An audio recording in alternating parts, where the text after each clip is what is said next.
Hello everyone, I hope you are doing well. Today we will talk about how to fix or how to solve the problem of Groupon. We click on settings,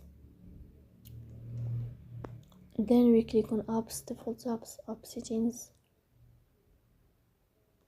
In this page you will search about Groupon and you will enter here.